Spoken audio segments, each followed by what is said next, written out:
kereta E-Class Mercedes W212 original punya screen memang kecil saja. So nak upgrade macam mana?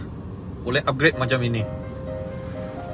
Okey, kita sudah masuk player yang size 12.3 inci punya. So ini size memang besar. Original dekat dalam kecil saja. Selalu orang tanya lepas upgrade fitting macam mana. So tengok dia punya fitting sini. Okey, ada dia punya tapak, so ngam-ngam saja. Tak ada gap ni.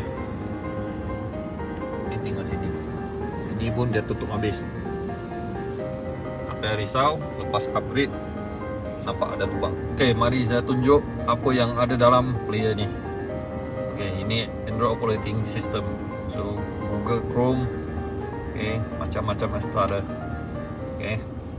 Lagi Play Store ada, boleh download apps yang biasa kita ada, Netflix, Waze, YouTube, itu memang ada ya. So yang lain kalau nak download dekat Play Store sini. Lepas upgrade player ni, original punya sistem macam mana? Okay, original punya sistem still maintain balik. Okay, knob semua boleh pakai balik. Masih boleh control. Lagi kita boleh tambah kamera. So either you nak masuk reverse camera ataupun 360 camera. Macam klien ni dia pilih 360 camera. So masuk reverse je, gambar terus keluar. Okay, sini boleh tengok sekeliling punya view. Sini tengok belakangnya. So lagi ini line, dia ikut steering. Bila pusing kiri, pusing kanan, dia gerak juga. Okay, lagi bila kita bagi signal, dia keluar juga. Bagi signal kiri, dia keluar kiri.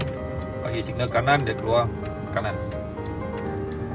Okey kawan-kawan, kalau siapa-siapa pakai Mercedes W212 nak upgrade player macam ini, okey, boleh datang kedai kita, Drex.